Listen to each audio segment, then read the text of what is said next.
BRS పార్టీగా మా నాయకుడు కేసీఆర్ గారు అలాగే నేను వ్యక్తిగతంగా సంపూర్ణ మద్దతుని ఇస్తున్నాం, స్వాగతిస్తున్నాం. ఇది ఇప్పటికి ఇంకా ఆలస్యం జరగకుండా వెంటనే అమల్లోకి రావాలి. తద్వారా ఈ రాష్ట్రంలో 30 ఏళ్లుగా ఎదురు చూస్తున్న దళిత జాతి బిడ్డలకు మరి మేలు జరగాలి. 30 ఏళ్లుగా పోరాటం చేసిన వాళ్లకు ఒక గౌరవం కూడా దక్కాలని చెప్పి నేను మనస్ఫూర్తిగా కోరుకుంటా ఉన్నాను. అధ్యక్ష తమరికి తెలుసు, మరి రాజ్యాంగం ఏదైతే దళిత గిరిజనులకు రిజర్వేషన్ కల్పించిందో ఆ రిజర్వేషన్లు ఆ ఉన్న జాతిలో అందరికీ సమానంగా అవకాశాలు రాబడాలి. విద్యలో కావచ్చు, ఉద్యోగాల్లో కావచ్చు, లేకుంటే ప్రభుత్వం ప్రవేశపెట్టే అన్ని పథకాలు కూడా వాళ్ళకు సమానంగా రావాలని మాత్రమే కోరుకుంటాం. కానీ ఎందుకో మరి గత పాలకులు సరి అయిన రీతిలో వాళ్ళు తీసుకొచ్చిన పథకాలను సరిగ్గా అమలు చేయకపోవడం, ఎవరికి ఎంత వాటా పోవాలనేది సరిగ్గా నిర్దిష్టమైన ఆదేశాలు ఇవ్వకపోవడంతో ఈరోజు ఈ ఉద్యమం అనేది వచ్చిందని చెప్పి నేను భావిస్తూ ఉన్నాను. అధ్యక్ష, ఎప్పుడో ఒక చిన్న మారుమూల ప్రాంతంలో మొదలైన దండోరా ఉద్యమం, ఆ రోజు ఆ ఉద్యమానికి నాయకత్వం వహించిన కృష్ణ మాదిగ గారు కావచ్చు, లేకపోతే కృపాకర్ మాదిగ కావచ్చు, అనేక మంది దండోరా నాయకులందరికీ నేను ఈ సభ ద్వారా మనస్ఫూర్తిగా అభినందిస్తూ, ఏ రాజకీయ పార్టీ మరి దీన్ని తన సొంతం చేసుకునే క్లెయిమ్ చేసుకునే పరిస్థితి వచ్చినా తప్పకుండా ఆ ఉద్యమ నేతలకు 2004లో సుప్రీంకోర్టు కొట్టేసినా కూడా మరి వెరవకుండా, వెనక్కి తగ్గకుండా ఇన్నేళ్ళు ఆ ఉద్యమాన్ని కొనసాగించినందుకు వాళ్లకు మనస్ఫూర్తిగా అభినందిస్తూ, మరి 2004లో 2000 సంవత్సరం నుంచి 2004లో అమలైనప్పుడు అధ్యక్ష వాళ్లకు ఎనలేని మేలు జరిగింది. మనం గతంలో కూడా మాట్లాడుకున్నాం.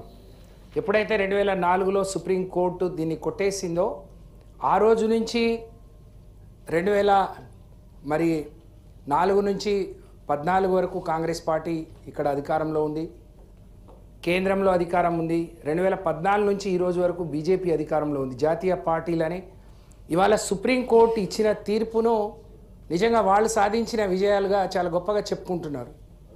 చెప్పుకోనియండి, కానీ నిజంగా ఈ విజయం మాత్రం ఆ పోరాటం చేసిన దళిత బిడ్డలకు మాత్రమే దక్కుతుందని చెప్పి నేను తెలియజేస్తా ఉన్నాను అధ్యక్ష. ఎందుకంటే ఆ రోజు కేసీఆర్ గారు తెలంగాణ ఉద్యమం జరిగే క్రమంలో అనేక ప్రాంతాలు తిరిగినప్పుడు ఈ రాష్ట్ర ప్రజల స్థితిగతులను, ప్రాంతాల మధ్య ఉన్న అసమానతలను చూసినప్పుడు వారు మాట ఇచ్చారు, తప్పకుండా ఈ వర్గీకరణకు టీఆర్ఎస్ పార్టీ, ఆ రోజున టీఆర్ఎస్ పార్టీ సంపూర్ణమైన మద్దతు ఇస్తుంది. మరి అధికారంలోకి వస్తే, ప్రభుత్వంలోకి వస్తే వెంటనే మేము దాన్ని తీర్మానం చేసి కేంద్రానికి పంపిస్తామని చెప్పారు. మీకు తెలుసు, ఆ రోజు అధికారం వచ్చిన కొత్తలోనే ఇదే అసెంబ్లీలో, శాసన మండలిలో తీర్మానం చేసి కేంద్ర ప్రభుత్వానికి స్వయంగా ముఖ్యమంత్రి గారే వెళ్ళి దాన్ని సమర్పించడం జరిగింది అధ్యక్ష. అది సుప్రీంకోర్టులో ఉండబట్టి దురదృష్టం అది అమలు కాలేదు. కానీ అమలు కాకపోయినా మరి ఈరోజు మనం 17% కంటే ఎక్కువ మంది ఉన్న దళితుల సంఖ్యకు ఏ విధంగా న్యాయం చేయాలి, రాష్ట్ర ప్రభుత్వ పరిధిలో ఉన్న అంశాలేంటి, దాన్ని ఏ విధంగా ముందుకు తీసుకెళ్ళి వాళ్ళకి న్యాయం చేయాలి అని చెప్పి, ఏం చేయడం ద్వారా వాళ్ళు వృద్ధిలోకి వస్తారు, సమాజంలో అందరితో సగౌరవంగా నిలబడగలుగుతారు అనే విషయంలో ఆ రోజున బీఆర్ఎస్ పార్టీ వాళ్ళ కోసం బాగా ఆలోచించి అనేక పథకాలు, ఉదాహరణకు గురుకుల విద్యలో ఎక్కువ గురుకులాలు స్థాపించడం కావచ్చు, లేకపోతే వాళ్ళకు విదేశీ విద్యకు మరి అంబేద్కర్ ఓవర్షిప్ స్కాలర్షిప్ ఇవ్వడం కావచ్చు, మరి అనేక ఓవర్సీస్ స్కాలర్షిప్ ఇవ్వడం కావచ్చు, లేకపోతే అనేక కార్యక్రమాలు వచ్చాయి అధ్యక్ష. ఇవాళ ఒక కళ్యాణ లక్ష్మి వచ్చినా, ఒక ఆరోగ్య లక్ష్మి వచ్చినా, మరి ఇవన్నీ కూడా వాళ్ళ అభివృద్ధికి దోహదం చేశాయనే విషయంలో నాకు ఎలాంటి సందేహం లేదు అధ్యక్ష. మరి ఈరోజు మరి కాంగ్రెస్ ప్రభుత్వం రేవంత్ రెడ్డి గారి నాయకత్వంలో వారికి అవకాశం వచ్చింది. ఎందుకంటే సుప్రీంకోర్టు కేసు కొట్టేసి ఈ పరిష్కారం మీ రాష్ట్రాల్లో మీరు అమలు చేసుకోవచ్చు అని చేయడం నిజంగా వారికి ఓ వరం లాగా వచ్చింది.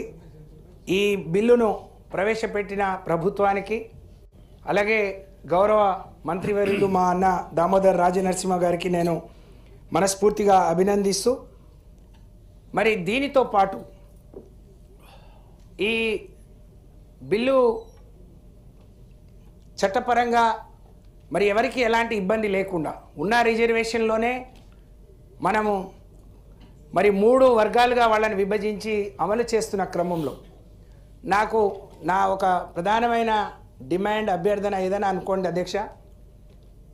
ఇప్పటికే ఈ రాష్ట్రంలో దళితులు 15% రిజర్వేషన్ తీసుకుంటున్నారు అనేక రోజులుగా. కానీ కాంగ్రెస్ పార్టీ ఎన్నికల మేనిఫెస్టోలో పెట్టింది ఈ రాష్ట్ర